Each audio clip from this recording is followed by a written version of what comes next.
Fala galera, boa de treino, meu nome é Wes Oliveira, você está no meu canal e no vídeo de hoje a gente vai falar sobre manipulação de variáveis de treino e a hipertrofia muscular, o crescimento do músculo.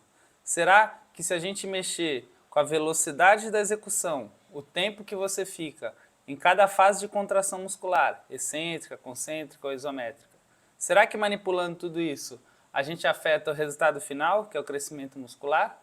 Vamos aí com um belo artigo discutir esse tema, mas antes da gente se aprofundar na aula, deixa o seu like, curte esse vídeo para ajudar no engajamento, também se inscreve aí no canal para contribuir no nosso crescimento e, é claro, se pintar qualquer dúvida, comentário, experiência de treino, sugestões para próximos vídeos, deixe seu comentário que eu leio todos, respondo, interajo e ajuda bastante no desenvolvimento dos próximos conteúdos, das próximas videoaulas no canal, que, afinal de contas, toda quarta-feira, às 20 horas, tem vídeo novo aqui no canal. Então, já que a gente vai falar aí de velocidade de movimento, de contração muscular, é importante a gente dar uma revisada nesses conceitos. Então, na tela aí, a gente começa falando sobre contração muscular.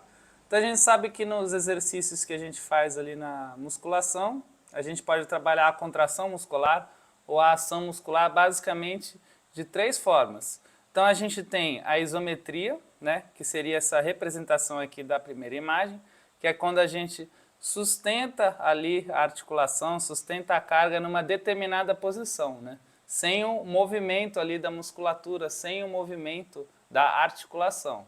Então, esse ponto parado a gente chama de isometria. Tem o ponto que a gente vence a resistência, vence a carga, trabalha contra a ação da gravidade ali para encurtar a musculatura. Esse momento a gente chama de fase concêntrica ou fase positiva. Aqui no exemplo do bíceps é quando eu dobro o braço, quando eu flexiono o cotovelo. E a gente tem também o momento que a gente faz força a favor ali da ação da gravidade, controlando o movimento, alongando a musculatura. Esse momento a gente chama de fase excêntrica ou fase negativa. Então, é o exemplo final aqui do braço já esticando, né? Esticando o cotovelo. As três fases são importantes para a hipertrofia. É interessante se a gente trabalhar principalmente as duas dinâmicas, né? A concêntrica e a excêntrica, sempre de forma controlada, né? E principalmente na excêntrica, nunca deixar o movimento ficar jogado, né? Ficar somente sendo levado pela ação da gravidade. É sempre importante ter o controle, o trabalho muscular. E aí a gente tem outras dezenas de variáveis aí de treinos na musculação. Algumas delas estão aí na tela, né? Séries, descanso, ordem, escolha dos exercícios, né? Mas geralmente a gente no treino ali fica mais na manipulação de três, vamos dizer, quatro variáveis. A gente presta bastante atenção, né, nas séries, nas repetições.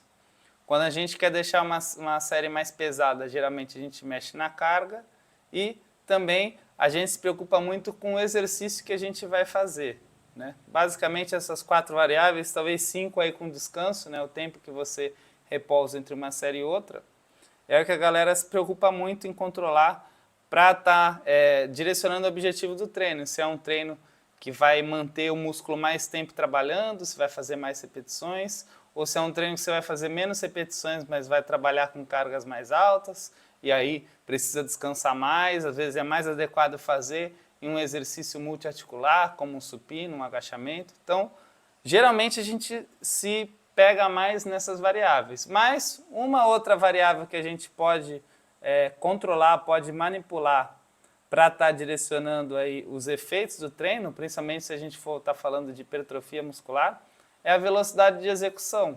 Então a gente pode fazer uma das fases do movimento, ou, né, as duas fases, ou até adicionar ali uma pausa isométrica, pensando ali na negativa e na positiva, na excêntrica e na concêntrica, a gente pode fazer ela intencionalmente mais rápida ou intencionalmente mais lenta do que o comum.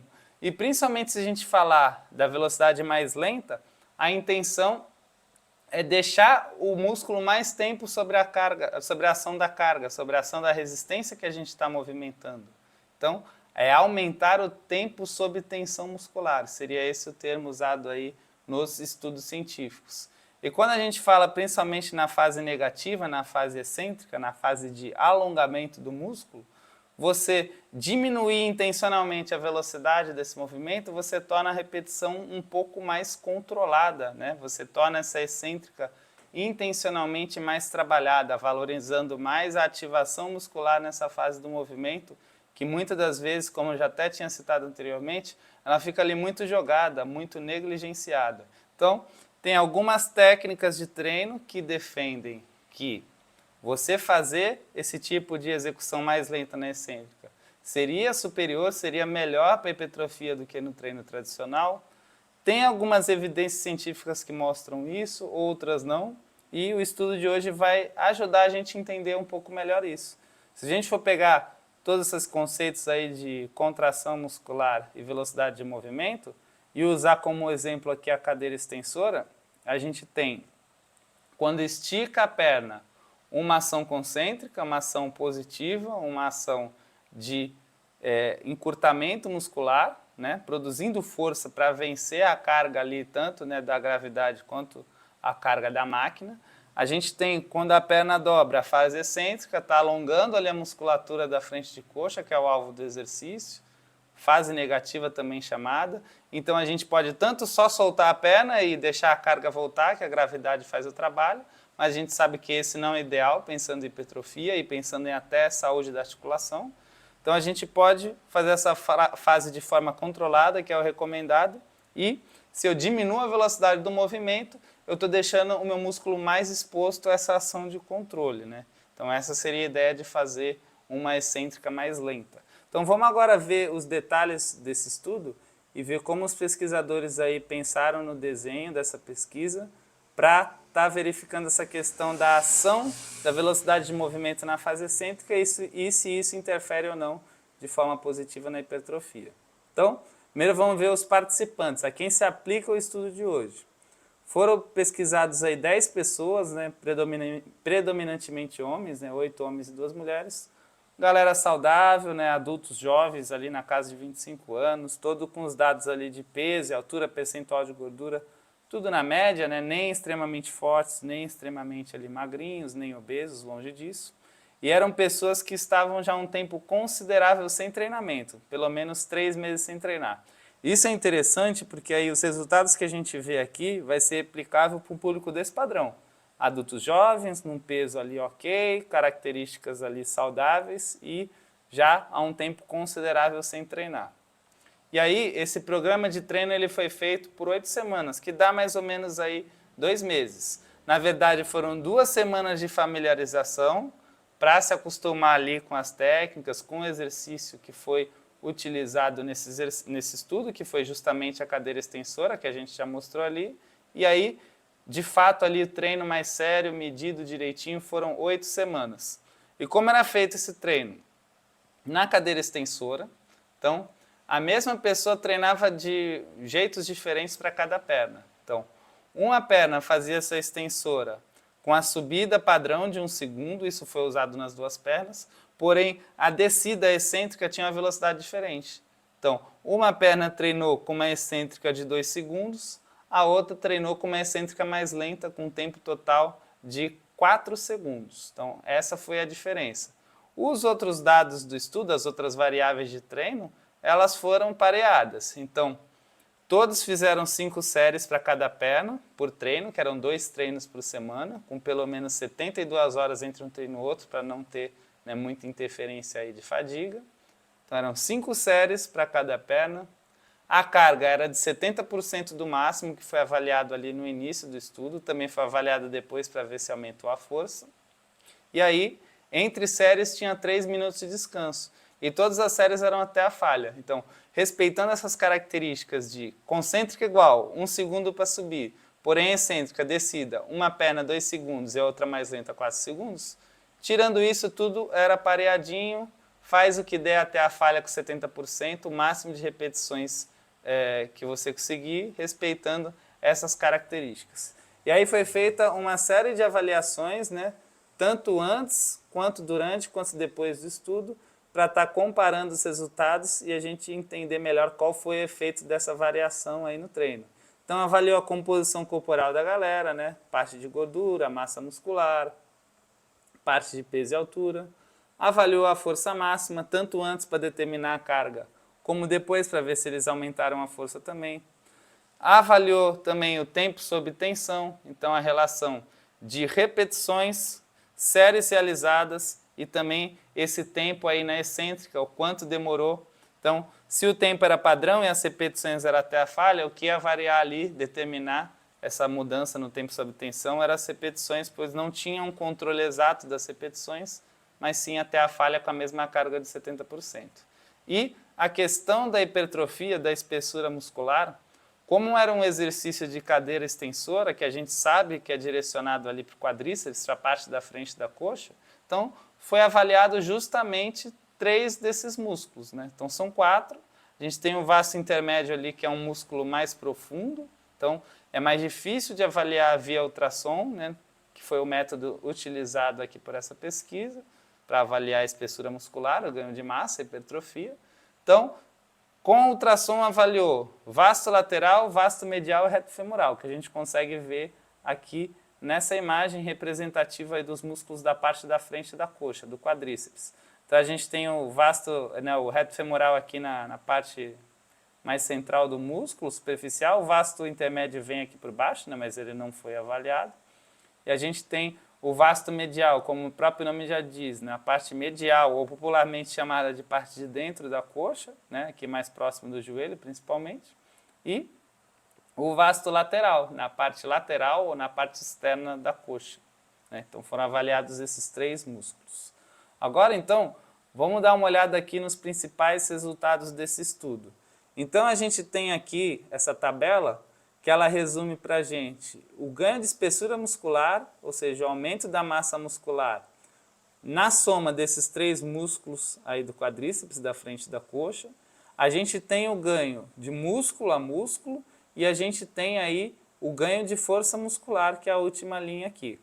Aqui eu destaquei para vocês nesse retângulo em verde a diferença, né, do pré e pós para os 2 grupos. Então a gente tem aqui, ó, esse G2S, a perna que fez 2 segundos na fase excêntrica, na descida, e aqui a perna que fez uma velocidade mais lenta, 4 segundos na descida, na fase excêntrica.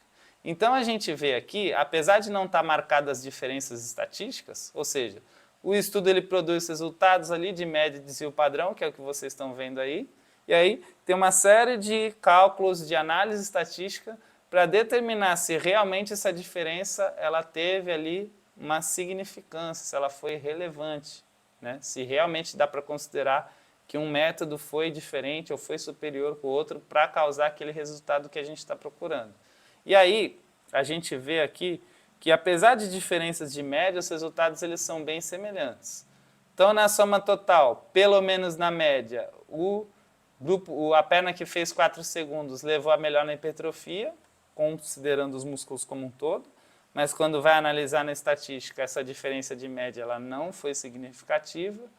Para o reto femoral, a mesma coisa, resultados parecidos. Para o vasto lateral, também a mesma coisa, resultados parecidos, não favorecendo nenhum lado, nem uma técnica, nem outra.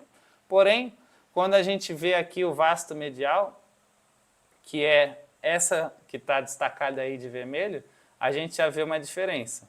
Então, teve ali um ganho de espessura de 2,37 milímetros, né? Para quem fez ali, para a perna que fez no 2 segundos, e na perna que fez 4 segundos, o ganho médio de espessura foi de 4,3 milímetros. Então, essa diferença já deu uma diferença realmente significativa na análise estatística e favorecendo a perna que treinou a excêntrica de 4 segundos. Então, por esse dado, para essa situação, dá para afirmar que a perna que treinou 4 segundos teve um desempenho melhor de ganho de massa muscular para parte do vasto medial, somente nesse músculo em específico, considerando os 3 avaliados aí do quadríceps. E a diferença, o ganho de força foi rigorosamente igual, 9,4 quilos nas 2 técnicas, né? Então vamos ver outros resultados aqui interessantes desse estudo. Lembrando que uma das avaliações feitas aí durante esse protocolo de treino de 8 semanas foi justamente a questão do tempo sob tensão, aquela relação de séries, repetições, pensa no tempo sob tensão da fase excêntrica, que foi o que variou, 2 a 4 segundos. Então, quanto tempo durante essas 8 semanas permaneceu o músculo sob tensão na fase excêntrica? E aí a gente tem também o número de repetições realizadas, lembrando que eram repetições até a falha com 70% da carga máxima. Então a gente teve aqui diferenças. A perna que fez 2 segundos fez em média 650 repetições e 1.300 segundos de fase excêntrica, né? Somando todos os treinos. E aí a perna que fez os 4 segundos fez um pouco menos de repetições, como era de se esperar, até porque se você faz uma repetição com uma excêntrica mais lenta, o músculo tende a ficar ali mais exposto à carga naquela repetição, então a se cansar mais por repetição, então a tendência, pensando em séries com repetições máximas, é ter mesmo uma quantidade menor de repetições nesse tipo de condição de treino. Porém, o tempo sob tensão, mesmo com menos repetições, por cada repetição ter o tempo dobrado, né, de fase excêntrica, esse tempo sob tensão foi maior, como era de se esperar também. Então foi 2.535 segundos de média, o que deu aí cerca de 20 minutos, pensando nas 8 semanas a mais, em fase excêntrica, na perna que fez os 4 segundos. Então, essa diferença na média das repetições, ela não foi significativa, foi semelhante entre os dois grupos, porém, esse tempo sob tensão ele foi significativamente maior na perna que fez os 4 segundos. E isso, em partes, pode ser a explicação para aquele resultado ali do vasto medial ter crescido mais.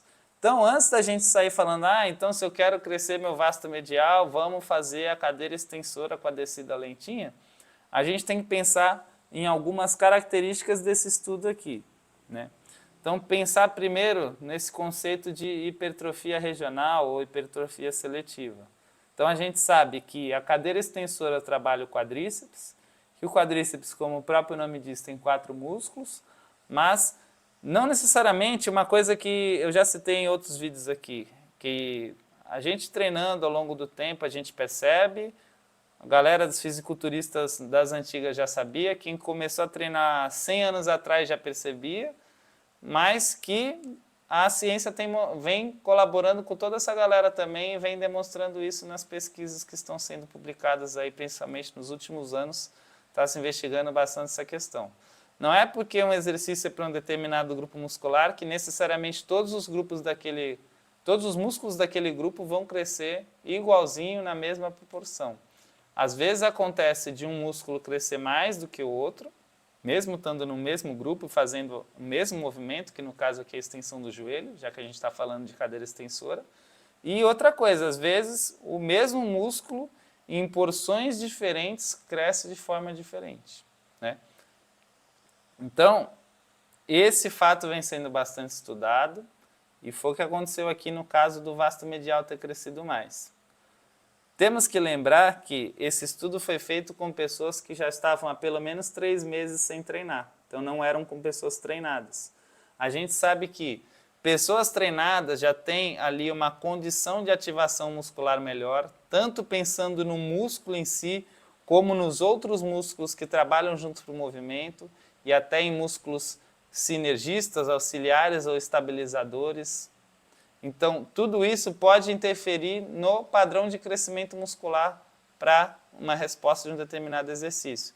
Então, dá para afirmar que esse resultado que aconteceu com esses sujeitos destreinados, né, ou que já treinaram, mas que estavam pelo menos há 3 meses sem treinar, dá para afirmar que esse resultado vai ser igual para quem treina? Não.